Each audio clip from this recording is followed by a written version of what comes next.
ಈಗ ಅಣ್ಣ ಈ ಕಡೆ ನೋಡ್ಕೊಂಡು ಮಾತಾಡಿ ಅಣ್ಣ. ಈಗ 25,000 ನಾವು 25,000 ಇಟ್ಕೊಂಡಿದ್ವಿ.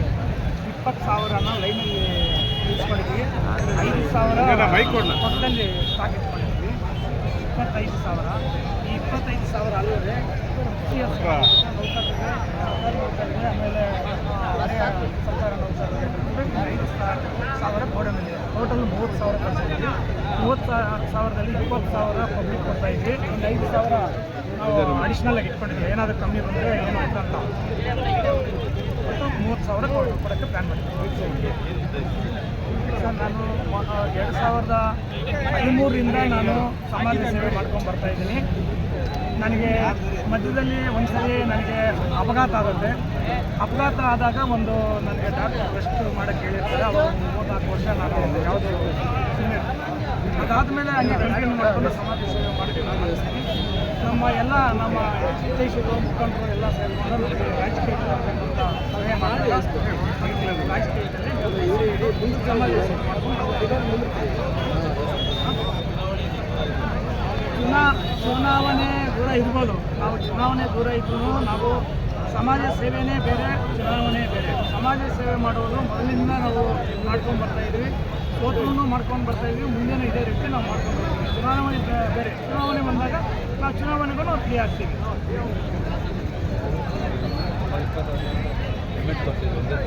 ಹೌದು.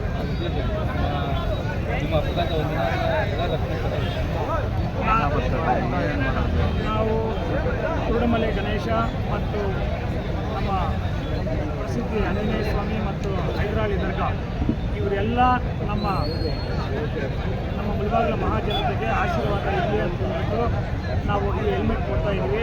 ಒಂದು ಘಟನೆ ನಡೀತಿತ್ತು. ನಾನು ಪೋಲಿಸ್ ಸ್ಟೇಷನ್ಗೆ ಒಂದು ದಿವಸ ಇದೇ ನಾನು ಯಾವುದೋ ಒಂದು ವಿಷಯಕ್ಕೆ ಹೋದಾಗ ಹಿಂಗೆ ಕಾಮನ್ ಆಗಿ ಮಾತುಕತೆ ಮಾಡ್ತಾ ಇದ್ದಾಗ ಇದು ಅಪಘಾತಗಳ ಬಗ್ಗೆ ಗೊತ್ತಾಯಿತು ತುಂಬ. ಅದು ಈ 2 ವರ್ಷದಲ್ಲಿ ಸುಮಾರು 300-400 ಜನ ಅಪಘಾತ ಆಗಿದೆ. ಅದರಲ್ಲಿ 200 ಜನ ಮೇಲ್ಪಟ್ಟು ಕೈಕಾಲು ಮುರಿದಿದ್ದಾರೆ. 25 ಜನ ನನ್ನ ಅಲ್ಲಿ ಫೋನಲ್ಲಿ ಇರ್ತಿದೆ. 25 ಜನ ಸತ್ತಿದ್ದಾರೆ ಇಲ್ಲಿ ಈ ಗ್ರಾಮಾಂತರದಲ್ಲಿ ಮಾತ್ರ. ಅಂದರೆ ಪ್ರತಿ ಮಂತು ಒಬ್ಬೊಬ್ಬರು ಸತ್ತೋಗಿದ್ದಾರೆ. ಸತ್ತೋಗಿದ್ದಾರೆ. ಇದೇ ಸಮಯದಲ್ಲಿ ನಮಗೆ ಜಿಲ್ಲಾ ಎಸ್ ಪಿ ಅವರು ಒಂದು ಆದೇಶ ಮಾಡ್ತಾರೆ, ಹೆಲ್ಮೆಟ್ ಕಡ್ಡಾಯ ಮಾಡ್ಕೊಳ್ಬೇಕಂತ. ನಾವೆಲ್ಲ ಕಾರ್ಯಕರ್ತರು ಪಕ್ಕದಲ್ಲಿ ಕೂತ್ಕೊಂಡು ಏನೋ ಡಿಸ್ಕಸ್ ಮಾಡ್ತಾ ಇರ್ತೀವಿ. ಕರೆಕ್ಟಾಗಿ ಒಂದು ವಾಟ್ಸಪ್ಪಲ್ಲಿ ಮೆಸೇಜ್ ಬರುತ್ತೆ. ಆವಾಗ ಎಲ್ಲರೂ ನಮಗೆ ಒಂದು ಸಲಹೆ ಕೊಡ್ತಾರೆ. ಮಂಜನನ್ನು ಇದ್ದರೆ ಹೊತ್ತು ಮಂಜನನ್ನು, ನಮ್ಮ ಅನಿಲನ್ನು ಮತ್ತು ನಮ್ಮ ಕಾಂಗ್ರೆಸ್ ಪಕ್ಷದ ಎಲ್ಲ ಮುಖಂಡರು ಮತ್ತು ಕಾರ್ಯಕರ್ತರೆಲ್ಲ ಸೇರಿಕೊಂಡು ನೋಡಿ, ಇದು ನಮಗೆ ಎಲ್ರಿಗೂ ನಾವು ಹೆಂಗೂ ಸೋಷಿಯಲ್ ಸರ್ವಿಸ್ ಮಾಡ್ತಾ ಇದ್ದೀವಿ, ಇದನ್ನು ನಾವು ಕೊಟ್ಟರೆ ಒಳ್ಳೆಯದು ಅಂತ ಹೇಳ್ಬಿಟ್ಟು ನಮಗೆ ಸಲಹೆ ಕೊಡ್ತಾರೆ. ಆ ಸಲಹೆ ಮೇರೆಗೆ ಈಗ ನಮ್ಮ ಮುಖಂಡರು ಮತ್ತು ಮಂದಿಯನ್ನ ಎಲ್ಲರೂ ಎಲ್ಲರೂ ಮುಖಂಡರು ಸಲಹೆ ಕೊಟ್ಟ ಮೇಲೆ ನಾನು ಈ ಕಾರ್ಯಕ್ರಮವನ್ನು ಆಯೋಜನೆ ಮಾಡಿದ್ದೆ.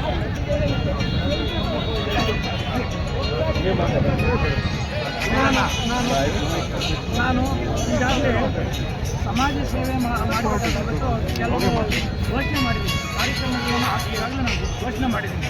5 ಸಮಾಜ ಕಾರ್ಯಕ್ರಮಗಳು ಅಂದರೆ ನಾನು ಅಧಿಕೃತವಾಗಿ ಮಾಡೋಕ್ಕೆ ಇನ್ನು ಮಧ್ಯದಲ್ಲಿ ಬೇರೆ ಬೇರೆ ಕಾರ್ಯಕ್ರಮಗಳು ಬರ್ತಾ ಇರ್ತವೆ. ಅದನ್ನೇ ಘೋಷಣೆ ಮಾಡಿಲ್ಲ. 5 ಅಧಿಕೃತ ಕಾರ್ಯಕ್ರಮಗಳನ್ನು ಘೋಷಣೆ ಮಾಡಿದ್ದೀನಿ. ಮೊದಲನೇದಾಗಿ ದೀರ್ಘ ಸುಮಂಗಲಿ ಭವ ಕಾರ್ಯಕ್ರಮ ಅಂತ ಈಗಾಗಲೇ ಅದು ಪಂಚಾಯತ್ಗಳಲ್ಲಿ ಮಾಡ್ಕೊಂಡು ಹೋಗ್ತಾ ಇದ್ದೀವಿ. ದೀರ್ಘ ಸುಮಂಗಲಿ ಭವ ಅಂತಂದರೆ ನಾವು ಹೆಣ್ಣು ಮಕ್ಕಳಿಗೆ ಅರಿಶಿನ ಕುಂಕುಮ ಕೊಡುವಂಥದ್ದು. ನಾವು ಇನ್ನೊಂದು ಮಾತೃದೇವ ಕಾರ್ಯಕ್ರಮ ಅಂತ ಇನ್ನೊಂದು ಘೋಷಣೆ ಮಾಡಿದ್ದೀನಿ. ಅದು ಸುಮಾರು 2,000 ಜನ ಗರ್ಭಿಣಿಯರಿಗೆ ನಾನು ಶ್ರೀಮಂತ ಕಾರ್ಯಕ್ರಮ ಮಾಡಬೇಕಂತ ಒಂದು ಪ್ಲಾನಿಂಗ್ ಮಾಡಿದ್ದೀನಿ. ಆಮೇಲೆ ಕಾಯಕ ದೇವೋಭವ ಅಂತ ನಾವು ಸರ್ಕಾರ ಮತ್ತು ಸಮಾಜದಲ್ಲಿ ಪ್ರತಿನಿತ್ಯ ನಮ್ಮ ಜನಗಳಿಗೆ ಸಂಪರ್ಕದಲ್ಲಿ ಮನೆ ಕೆಲಸ ಹೋಗ್ಬೋದಿಲ್ಲ ಅವರಿಗೆ ಒಂದು ಸೇವೆ ಮಾಡಬೇಕಂತ ಒಂದು ಪ್ಲಾನಿಂಗ್ ಮಾಡಿದ್ವಿ. ಆಚಾರ್ಯ ದೇವೋಭವ ಅಂತ ಒಂದು ಪ್ಲ್ಯಾನ್ ಮಾಡ್ಕೊಂಡಿದ್ವಿ. ಅದು ಎಲ್ಲ ವಿದ್ಯಾಸಂಸ್ಥೆಗೆ ಸಂಬಂಧಪಟ್ಟಂಥ ಒಂದು ಕಾರ್ಯಕ್ರಮ ಆಗಿರುತ್ತೆ. ಇದು 5ನೇ ಕಾರ್ಯಕ್ರಮ ಜೀವ ಸಂಜೀವಿನಿ ಅಂತ. ಈ ಜೀವ ಸಂಜೀವಿನಿ ಅಂತಂದರೆ ಹೆಲ್ಮೆಟ್ ಕೊಡುವಂಥ ಕಾರ್ಯಕ್ರಮ.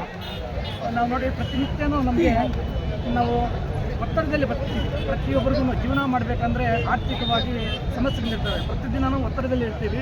ಆ ಒತ್ತಡದಲ್ಲಿ ನಾವು 2 ವೀಲರ್ ವೆಹಿಕಲ್ ಓಡಿಸುವಾಗ ಬೇರೆ ಬೇರೆ ಕಡೆ ಗಮನ ಹೋಗುತ್ತೆ. ಆವಾಗ ಸಾಮಾನ್ಯವಾಗಿ ಆಕ್ಸಿಡೆಂಟ್ಗಳಾಗ್ತವೆ. ಅರ್ಥ ಆಯ್ತಾ? ಅದರಿಂದ ಅವರು ಸಡನ್ನಾಗಿ ಏನಾಗುತ್ತೆ, ತಲೆಗೆ ಪೆಟ್ಟು ಬೀಳುತ್ತೆ. ತಲೆ ಇಲ್ಲ ಕಣ್ಣು ಮೂಗು ನಮ್ಮ ಜ್ಞಾನೇಂದ್ರಿಯರಿಗೆ ಪೆಟ್ಟು ಬೀಳುತ್ತವೆ ಫಸ್ಟು. ಆವಾಗ ಏನಾಗುತ್ತೆ, ಪ್ರಾಬ್ಲಮ್ ಆಗುತ್ತೆ. ಅದ್ರ ಉದ್ದೇಶದಿಂದ ನಾವು ಈ ಕಾರ್ಯಕ್ರಮ ಮಾಡಬೇಕಂತ ಹೇಳ್ಬಿಟ್ಟು ನಾವು ಪ್ಲ್ಯಾನ್ ಮಾಡ್ಕೊಂಡಿದ್ದೀವಿ. ನಾವು ಈಗ ಕೆಲವು ಮನೆಯವರು ಬಂದಿದ್ದಾರೆ, 25 ಕುಟುಂಬಗಳು ಅನಾಥರಾಗಿದ್ದಾರೆ ಈ 2 ವರ್ಷದಲ್ಲಿ ಮಾತ್ರ ಇಲ್ಲಿ. ಅದು ಬಿಟ್ಟು ಇನ್ನು ಕೈಕಾಲು ಮುಡ್ಕೊಂಡವರು ಬೇರೆ ಇದ್ದಾರೆ, ಅದರಲ್ಲಿ ಕೆಲವರು ಬಂದಿದ್ದಾರೆ, ಈಗ ಬಂದಿದ್ದಾರೆ. ನೀವು ಅವ್ರು ಮಾತಾಡ್ಬೋದು ಯಾವ ಥರ ಪ್ರಾಬ್ಲಮ್ ಆಗಿದೆ ಅಂತ. ಇದನ್ನೆಲ್ಲ ದೃಷ್ಟಿಯಲ್ಲಿ ಇಟ್ಕೊಂಡು ಈ ಕಾರ್ಯಕ್ರಮನ ನಾವು ಆಯೋಜನೆ ಮಾಡಿದ್ದೀವಿ. Thank you.